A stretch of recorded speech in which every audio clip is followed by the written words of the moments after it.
Welcome back to Twilight Chapters. Today's a teen edition, and we are continuing our historical fiction theme with The Kingdom of Bach by Marie Lu. It's a brand new book. It tells the story of Mozart's sister, so enjoy. The Kingdom of Bach by Marie Lu. Chapter 1, Mozart by the Ocean. Sometimes a day comes along that seems possessed by a certain shade of magic. You know those moments. There is a peculiar pattern to the silhouettes of leaves quivering against the sunbeam on the floor. The dust in the air glows white, charmed. Your voice is a note suspended in the breeze. The sounds outside your window seem very far away, songs of another world, and you imagine that this is the moment just before something unusual happens. Perhaps it is happening right now. My day of magic arrived on a bright autumn morning when the poplar trees swayed against a golden city. I had recently turned 8 years old. My brother Wolfgang was not yet 4. I was still playing through my exercises when Papa came through the door with Herr Schachner at his side, the two of them discussing some matter or another about the Archbishop, their hair blown wispy from the bustle of the Getride Gasse, the city's main thoroughfare on which our home stood. I paused in the middle of my arpeggios and folded my hands in my lap. Even now I can remember the uneven stitching of my blue petticoat, my white hands against black clavier keys, the skeleton leaves clinging to Herr Schachner's shoulders. His voice had been steeped in something rich and baritone. The scent of the street, wind and smoke and baked bread lingered like a perfume on his coat. My lips were rosy and dry. My hair stayed neatly curled behind my neck in loose dark waves, held back with pins. I was still too young to fuss over my appearance, so my mother had left me in a simple state. Herr Schachner! My mother's voice sweetened with surprise at the sound of men in the room. She said this as if we were not expecting him at all, the esteemed court trumpeter of Salzburg, as if we had not planned everything in advance for his visit. Such talk of the Archbishop and the orchestra. It's no wonder you and my husband are always tired. Sebastian, she added, nodding at our manservant, the Herr's coat and hat. Sebastian hung up the court trumpeter's belongings. They were finely made, velvet encrusted with gold lining, his hat made of beaver pelt and trimmed with lace. Beside them, my father's coat appeared worn, the threads thin at the elbows. My eyes wandered to the hem of my mother's dress. It was fraying, the color dull. We were the look of a family forever on the edge of respectable. My father was too busy with our guests to pay me any mind, but Mamma noticed the stiffness in my posture and the paleness of my cheeks. She gave me an encouraging glance as she passed me. "Steady, little one," she had said to me earlier in the morning. "You have practiced hard for this. Do not be nervous." I kept her words in mind and tried to loosen my shoulders. But Papa had timed their arrival a bit too early this morning. I had only played my scales so far. My fingers had not yet shaken the cold from their tips, and when I pressed down on the keys, they still felt as if they were somewhere far away. My brother stayed mercifully out of sight today, hiding somewhere in our parents' bedroom, no doubt up to some mischief. I hoped he would remain quiet until Herr Schachner left, or at least until I finished playing. The Herr gave Mamma a warm smile that crinkled the edges of his mouth and molded his face into a pleasant sight. "Ah, Frau Mozart," he replied, winking at her as he kissed her hand. "I always tell Leopold how lucky he is to have found the rare woman with a good ear." My mother blushed and thanked him for his kind words. Her skirts glided against the floor as she curtsied. "I can only claim my gifted ear from my father," she told him. "He was a talented musician, you know." As she moved, I memorized the polite tilt of her head and the way she tucked a stray hair behind her ear. Somewhere in those movements must have been her true reaction to his statement, but her face remained as it always was, serene and secretive, sweet and mild. It was clear she pleased him, because his grin broadened. "Yes, God has blessed me in many ways," my father said. His smile was coiled as tightly as my nerves. His eyes flashed in my direction, hard and glittering. "Nannerl inherits her good ear from her mother, as you'll soon see." It was my unspoken cue. At my father's words, I rose obediently from my bench to greet our guest. Papa disliked it when I curtsied without stepping away from the clavier or let my gaze wander anywhere that was not the floor. He said it made visitors think me a distracted and careless young lady. I could not give Herr Schachner any reason to find me rude. Serene and sweet. I thought of Mamma and tried to imitate the way she had lowered her head just so, the demure way she'd swept her skirts across the floor. Still, my curiosity stirred, and my eyes darted immediately to the court trumpeter's hands, searching for proof of musical talent in the way his fingers moved. Mamma had called for Sebastian to bring some coffee and tea, but Papa waved her off. Later, he said, it was best, perhaps, if the Herr did not see our porcelain set. I pictured the old saucers with their small chips, the teapot's fading paint. Mamma had begged him for a new one for proper company, but it had been ages since we had a reason to entertain such guests, until today. Herr Schachner brushed the leaves from the velvet of his Justikorps.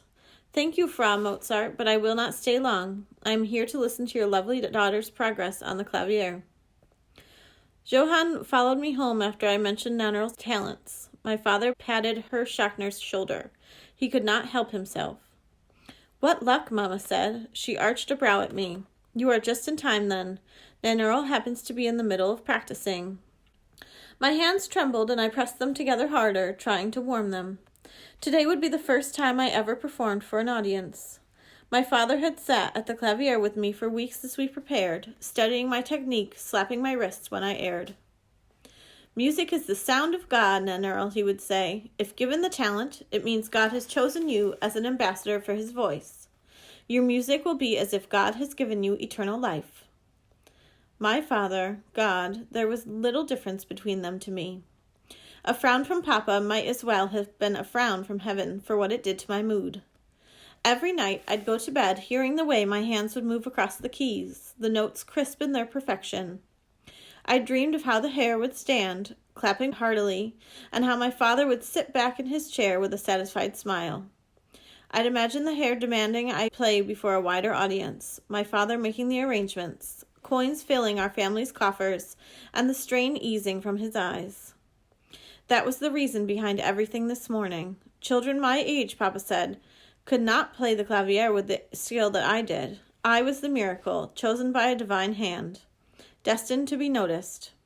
If I could demonstrate this to Herr Schachner, he could extend an invitation for me to perform with Herr Haydn, the most acclaimed composer in Austria. He would be my gateway to the royal courts of Europe, to the kings and queens. From my hands could sing the voice of God, worth its weight in gold. Nannerl, is it? Herr Schachner's voice addressed me. I nodded in his direction. My chest fluttered as if it were brimming with moths. My fingers twitched, eager to dance. Yes, Herr, I said. The last time he visited our home, he had not noticed me, but then he had no reason to. How long has your papa instructed you on the clavier, Fräulein? 6 months. And do you think you play well? I hesitated. It was a tricky question. I did not want to speak too proudly, so that he may think me arrogant, or too meekly, so thus a poor player. I don't know, I finally said, but I believe you will know best when you hear me. He laughed, pleased, and I allowed myself a small smile in relief. Men, my mother had always advised, were incapable of resisting praise. If you needed something from them, you first told them about all the ways they impressed. When I chanced to look up at him, his smile widened, and he tugged at both sides of his collar. Well, what a charming girl, Leopold, he said to my father, delightfully reserved for her age. She'll marry well, I'll say. I turned my eyes down again, forcing a smile at his compliment, even as my hands tensed against the fabric of my dress. I'd once heard a coachman call his mare delightfully reserved as he tightened her bridle. Papa turned to me. We learned a new minuet yesterday, he said. Let's start with that, Nannerl. It was not a new minuet, truthfully, but one that Papa had written for me weeks ago, and that I'd practiced for 10 days. But Herr Schachner did not need to know that. So I said, yes, Papa, then sat back down at the clavier and reached for my notebook. In my nervousness, I started to play before I had counted to 3 in my head. Careful, I scolded myself. Herr Schachner would notice every mistake I made. I took a deep breath and let the world still around me. The slant of light in the air, the sound of my father's voice, the weight of a stranger's presence in the room. They faded now, leaving me with only my hands and the keys. Here I was alone. This was my world. I began to play, and my fingers steadied against the music. A major scale, a shift, a drawn-out A, another scale, a trill. I closed my eyes. In the darkness, with only myself, I reached for the pulse of the music and let my hands find it. It was like coming upon a web in the woods so fragile that a single puff of air would blow it away. I thought of the clouds right before they shifted, a butterfly on the underside of a leaf, velvet white edelweiss on a lonely rock, rain at midnight against the window panes. When I played, it was as if I were discovering the harmony of everything I already knew, but in a way that revealed itself only to me. My entire heart pulled with yearning at the music. I leaned into the web and let it encase me. Then, a bubble of laughter came from somewhere in my parents' bedchamber. The web around me wavered, threads of it starting to burn away to reveal the room again, the light and the stranger and my father. I furrowed my brows and tried to concentrate again, but from the corner of my eye, a blur of motion emerged from behind the bedroom door and ran over to where Papa sat. I caught sight of a head of warm brown curls, small, stout limbs, a bright smile that beckoned to everything around him. My brother, Wolfgang. Ah, Wolferl. I heard the familiar affection in Papa's voice as he used my brother's pet name. Of course, he did not scold him for the interruption. What are you so eager about? It will have to wait. Do you see? Your sister is playing for us. My brother simply smiled and lifted himself up onto the tips of his toes to whisper something into Herr Schachner's ear. In spite of myself, I strained to hear what he said. My focus elsewhere, I felt my fingers speed up, disturbing the web in the woods and the flower on the rock. I bit my lip and forced myself back into rhythm. Herr Schachner laughed loudly. He shared the joke with my father, who chuckled and then said something in return to my brother. The music that filled my head began to fragment, and in the slots between the notes grew guesses at what they could be discussing. Look at the funny faces she makes. See how stiffly she sits. Her tempo is uneven. Or perhaps worse, they weren't talking about me at all. My hands stumbled over each other. I managed to catch this mistake before it ruined the piece, but one of my fingers still slipped off its key. The note came out silent, an ugly gap between rising arpeggios. Heat rushed to my cheeks. I cast a glance toward my audience to see my father's eyes dart at me, surprise and disapproval sharp on his face. Herr Schachner tucked one hand under each of Wolferl's underarms and tucked him up to sit upon his lap. My brother's legs swung idly. Thank you, Nonuro, Papa said. His voice startled me. I hadn't even realized that the minuet was done, that my hands had already retreated to my lap. The web in the woods was gone. The clouds and butterflies and rain vanished from my mind. No one was listening to me anymore. I straightened and rose, trembling, from the bench to curtsy. The floor beneath me swayed in the sudden silence of the room. My father's smile swayed on artificial hinges. From where he sat on the hare's lap, Wolferl met my eyes with all the innocence of a little boy. His cheeks were round, still flushed from the remnants of a lingering fever that had struck just days ago. His eyes shone as brightly as pebbles winking in a stream. I softened at the angelic face of the brother I loved, even though I did not want to linger on his gaze. Do not blame him, Papa would say later. He could not have distracted Herr Schachner if you had played well. Herr Schachner put his hands together and clapped. Ah, splendid child, he exclaimed. You are a true talent.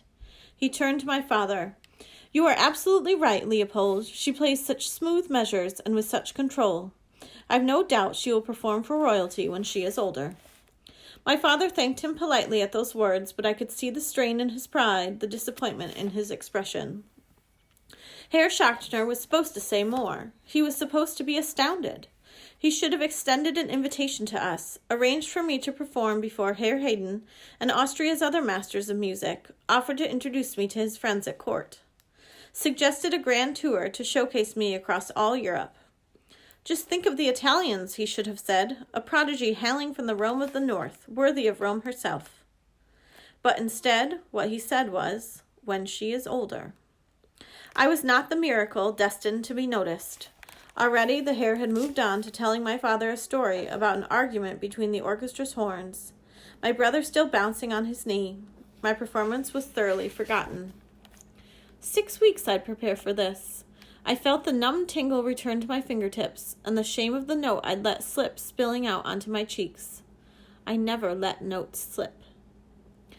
Later that night, after Papa had already retired to his chamber, I sat up in bed with my music notebook in my lap, the pages still open to the measures I'd played earlier in the day. As usual, Wolferle lay curled lengthwise at my side. I thought about pushing him away, but instead I watched his chest rise and fall in a gentle rhythm, weighing my mood against the incessant complaints that I'd hear if I shook him out of sleep. I ran my fingers across the dried ink, replaying my performance in my mind. Finally, I closed it and placed it on my shelf, reaching instead for a round pendant I always kept nearby, its glass surface painted bright blue and black. Faint oil streaks lingered on its surface where my thumbs had rubbed away its glossy sheen. Mama noted my silence from where she was gathering up a few of my brother's toys on the floor. She sighed. "Remember, Nannerl, your brother is only a child," she said to me. The skin under her eyes was soft and wrinkled, her hair a mixture of mahogany and silver. He does not know any better. He knows what a performance means. My eyes went to hers. He distracted Herr Schachner today. You saw him. Mama smiled in sympathy, her eyes warm with understanding. "Ah, he means no harm. You played very well today." I looked back down at Wolferle. His face was flushed, his waves of brown curls in complete disarray. Mama was right, of course, and out of guilt I reached over to smooth my brother's hair. He stirred, yawning like a pause between measures, his tongue tiny and pink. "Can you tell me a story?" he murmured, and pressed himself closer to me. Before I could answer, his breathing evened again into sleep. It was a request he made almost every day. Sharing stories with him was our constant game. We spun myths of elves and dwarves, chimera that emerged from the dark woods, gnomes guarding the sleeping emperor in the Untersberg mountain. But we told them to each other in secret, for Papa disapproved of them. At worst, they were stories about the devil's creatures, here to torment and tempt us. At best, they were fairy tale nonsense. Mama, however, indulged us with them. When I was very small, she used to gather me in her arms at night and whisper such stories to me in a hushed voice. After Wolferle came along, and Papa complained about our mother filling our heads with fables, I became the one to tell them. They soon turned into something that belonged wholly to us. In this moment, his dreaming voice sounded so small, his question to me so true, that I felt my heart soften, as it always did to him. Mama came over to sit with us on the edge of the bed. She glanced at the pendant in my hands that I kept rubbing. It had been my birthday present from her, a trinket acquired when she'd visited our Uncle Franz in Augsburg. "To give you luck," she'd told me with a kiss on each cheek. Now she looked on as I ran my fingers idly across its smooth surface. "Do you need good fortune so desperately?" Mama finally asked, taking my hand in hers. My hand tightened against the pendant. "Yes," I said. "And what for, my little love?" I paused for a moment and turned my eyes up to her. A silver wolf, Papa had once called her. For although my mother was as steady and graceful as the snow, she was also warm, her eyes alight with intelligence for those attentive enough to notice. It was the gaze of a survivor, a woman who had fought through poverty and debt and somehow carried on after the deaths of the 5 children who Wolferle and I had outlived. My own insecurities embarrassed me. How could I explain to her the feelings that pressed against my chest? My mother, who glided through every moment in her life with serenity and grace, who seemed to have faced every misfortune without fear. "Mama," I finally said, "what are you afraid of?" She laughed and leaned over to tap my nose. Her voice was full of vibrato, the music of a fine cello. "I am afraid of the cold, little one, because it makes my bones ache. I am afraid when I hear stories of plague and war." A graveness flickered in her gaze, as it often did when she thought of her childhood. "I am afraid for you and your brother, as mothers always are." She raised an eyebrow at me, and I felt myself drawn into her gaze. "And you?" My hands returned to the pendant, its black eyes staring silently back up at me. I wondered if it could see into all the drawers and pockets of my father's mind, if it could tell me if I was still kept carefully in there. If I played poorly again, perhaps my father would lose interest altogether in teaching me. I thought of how the men had looked away from me after my performance today, how little the Herr seemed to have heard of what I played. "I am afraid of being forgotten," I said. The truth emerged fully formed, empowered somehow by being named. "Forgotten?" She laughed, a rich, throaty sound. "What a fear for a little girl." "Someday I won't be little any more," I replied. Mamma sobered at the words of an old soul emerging from her daughter's lips. Everyone is forgotten, she said gently, except the kings and queens. And the talented, I added in silence, studying my brother's dark curls. They were the words my father had once said, only the worthy are made immortal. With a sigh, Mamma leaned down towards me and kissed me gently on my cheek. You will have plenty of years to weigh yourself down with such thoughts. Tonight, love, let yourself sleep. She turned her back and closed the door behind her, leaving us alone. I stared at the door that Mamma had just stepped through, then turned to look out at the dark city through our window. In that moment, I made a wish. Help me be worthy, worthy of praise, of being loved and remembered, worthy of attention when I bared my heart at the clavier, worthy enough for my music to linger long after I was gone, worthy of my father, make them remember me. The thought trailed through my mind in a circle. I saw myself seated at the bench again, this time with the hair never turning away in distraction, my father looking on with pride, the web in the woods unbroken and perfect. I let the image linger so long that when I finally went to sleep, I could still see it imprinted behind my closed eyes. I thought no one heard my secret prayer, not even God, who seemed to have little interest in the wants of small girls. But someone was listening. That night I dreamed of a shore lit by twin moons, each bright as a diamond, both suspended low at the water's edge. Their images were mirrored perfectly against a still ocean. The line of a dark forest curved along the horizon. The shore's sand was very white, the seashells very blue, and through the curling sea foam walked a boy. He looked like a wild child, clad in nothing more than black bark and silver leaves. Twigs entangled in his hair, a flash of pearly white teeth brightening his smile, and although he was too far away for me to make out his features, his eyes glowed, the blue of them reflected against his cheeks. The air around him rippled with a melody so perfect, so unlike anything I'd ever heard, that I woke with my hand outstretched before me, aching to grasp it. That was the first time I ever saw the kingdom of Back. I hope you enjoyed hearing the first chapter of this great new book. You can check it out as an ebook on our ebook catalog.